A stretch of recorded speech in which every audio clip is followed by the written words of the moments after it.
नमस्कार दोस्तों, कैसे हैं आप लोग। इंडिया और तजिकिस्तान के सोल्जर्स के बीच में एक थोड़ी सी मुठभेड़ टाइप की हो गई है इंडियन मिलिट्री एकेडमी में। और ये अभी की न्यूज़ नहीं है, 2 महीने पहले हुआ है ये इवेंट। हालांकि इसको कवर अभी के लिए किया जा रहा है। आप देख सकते हैं यूरेशियन टाइम्स का आर्टिकल है। इंडिया और ताजिकिस्तान के सोल्जर्स ने एक दूसरे के साथ लड़ाई हुई। एग्जैक्टली फिस्ट से हुई है, किस चीज़ से हुई वो एक अलग इशू है, बट लड़ाई हुई है। यहाँ पर भयंकर लड़ाई हुई है। 3 लोगों को तो हॉस्पिटल पहुंचना पड़ गया। तो बेसिकली ये लड़ाई हुई क्यों है। सबसे पहले तो मैं आपको ये बता दूं कि तजिकिस्तान की ज्योग्राफिकल लोकेशन देख लेते हैं। यहाँ पे बीच में आपको तजिकिस्तान नजर आ रहा है। तजिकिस्तान के नॉर्थ में चले जाएंगे तो आपको किर्गिस्तान नजर आएगा। तजिकिस्तान के वेस्ट में या फिर कह लीजिए नॉर्थ वेस्ट में आता है आपका उज्बेकिस्तान। तजिकिस्तान की साउथ में बाउंड्री है अफगानिस्तान के साथ। इसलिए अफगानिस्तान के पीस प्रोसेस में तजिकिस्तान का एक बहुत मेजर रोल है। क्योंकि अफगानिस्तान में इंस्टेबिलिटी रहेगी तो कहीं ना कहीं तजिकिस्तान के साथ जो उसका बॉर्डर है वो भी डिस्टर्ब रहेगा। और फाइनली अगर आप देखो तो ईस्ट में इनकी एक बाउंड्री चाइना के साथ भी है। तो यहाँ पे तजिकिस्तान एक लैंड लॉक कंट्री है, ये साफ साफ पता चल रहा है। अब इवेंट क्या हुआ और ये हुआ कब। ऐसा बोला जा रहा है कि 3 अलग अलग इंसिडेंट हुए हैं। एक इंसिडेंट हुआ 24 मार्च को, एक हुआ 2 मार्च को, एक हुआ 3 मार्च को। अभी 3 अलग अलग इंसिडेंट हो गए। इस हद तक हालात खराब हो गए कि तजिकिस्तान के एम्बेसडर और डिफेंस अटैचे दोनों को इंडियन मिलिट्री अकेडमी जाना पड़ा। और इस रिस्पेक्ट में इस इवेंट में कोर्ट ऑफ इंक्वायरी भी हुई है लगभग 10 मार्च को। जो ऑफिसर्स लड़े हैं वो कौन सी बटालियन के हैं, तो भाई करियप्पा बटालियन के हैं और हाजी पीर कंपनी के हैं। ये बटालियन और कंपनी का क्या कंसेप्ट है, तो जब भी आप आर्मी की फॉर्मेशंस में सर्व करते हो तो आप किसी बटालियन के हिस्से होते हो। उस बटालियन में छोटी छोटी कंपनीज हो सकती हैं ग्रुप ऑफ सोल्जर्स की। तो यही मॉडल आपका आईएमए के अंदर भी फॉलो किया जाता है। जब आप आईएमए पहुंचते हो तो आपको कोई ना कोई बटालियन या कंपनी अलॉट की जाती है और आपकी पूरी की पूरी ट्रेनिंग, जो कुछ भी आप एक्सरसाइजेज में पार्टिसिपेट करते हो, ड्रिल्स में पार्टिसिपेट करते हो, वो on behalf of your company participate करते हो, अपनी कंपनी वालों के साथ ट्रेनिंग करते हो। कभी कभी एफिशिएंसी और इफेक्टिवनेस देखने के लिए 2 कंपनीज के लोगों को आपस में compete भी कराया जाता है।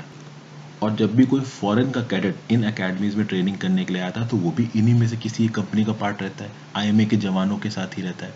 और आप देखोगे कि बहुत सारे देशों के कैडेट्स की जो ट्रेनिंग होती है वो इंडियन मिलिट्री एकेडमी में होती है।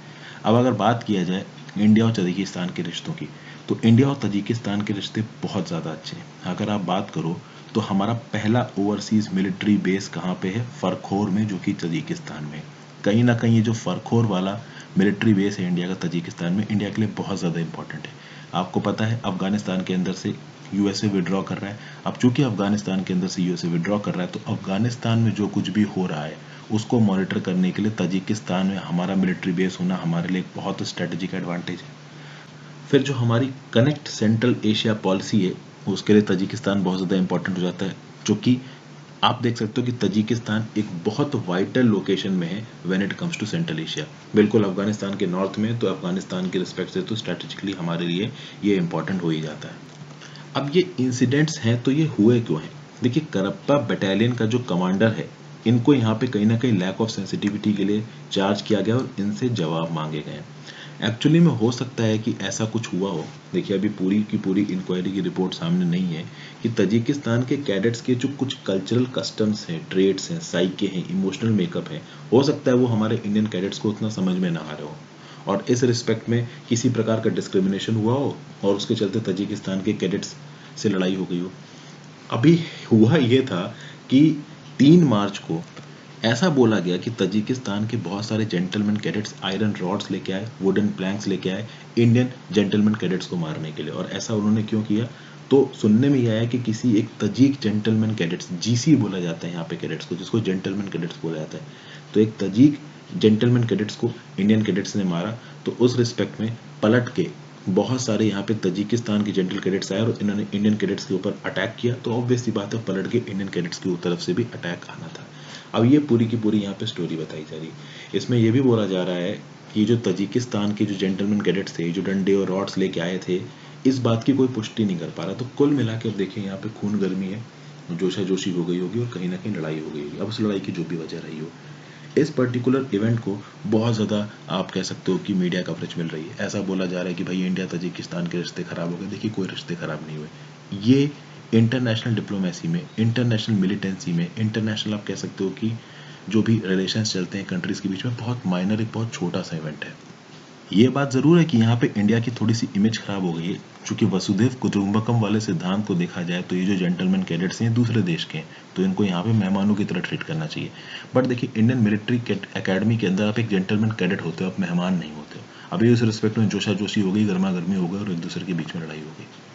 तो अब इस लड़ाई के लिए ऑब्वियस बात है कोर्ट ऑफ इंक्वायरी बिठाई गई है। जो जिसकी गलती है उसको कहीं ना कहीं हर्जाना भरना ही पड़ेगा। तजिकिस्तान की जो सिविल एडमिनिस्ट्रेशन है और इंडिया की जो सिविल एडमिनिस्ट्रेशन है, जो आर्मी हेड्स हैं, वो जानते हैं कि इस प्रकार के छोटे मोटे इंसिडेंट्स देखिए होते ही रहते हैं। जी हाँ, इंटरनेशनल डिप्लोमेसी में देखोगे तो ये छोटा मोटा ही इंसिडेंट है, इसको बहुत बड़ा इंसिडेंट दिखाने की कोई भी जरूरत नहीं है। इस तरह के इवेंट्स कभी भी इंटरनेशनल डिप्लोमेसी को कमजोर नहीं करते। आप सोचिए, इंडिया और चाइना के बीच में स्टैंड ऑफ चल रहा था, चाइना ने धोखे से हमारे 20 सोल्जर्स को मार दिए, तो क्या हमने चाइना के साथ रिश्ते तोड़ लिए? क्या चाइना के साथ हमारे रिश्ते खराब हो गए? अभी भी हम उनके साथ कोऑपरेट कर रहे हैं। और आपको क्या लगता है कि ये कॉपरेशन की वजह सिर्फ हमारी मजबूरी है? नहीं।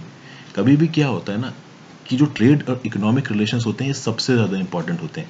वर्ल्ड वॉर 2 और वर्ल्ड वॉर 1 के समय पे यूरोपियन कंट्रीज आपस में लड़ मरे, हजारों लाखों करोड़ों की तादाद में एक दूसरे की जनता को मार दिया। लेकिन आज कभी लगता है यूरोप के अंदर कि कोई वर्ल्ड वॉर हुआ था?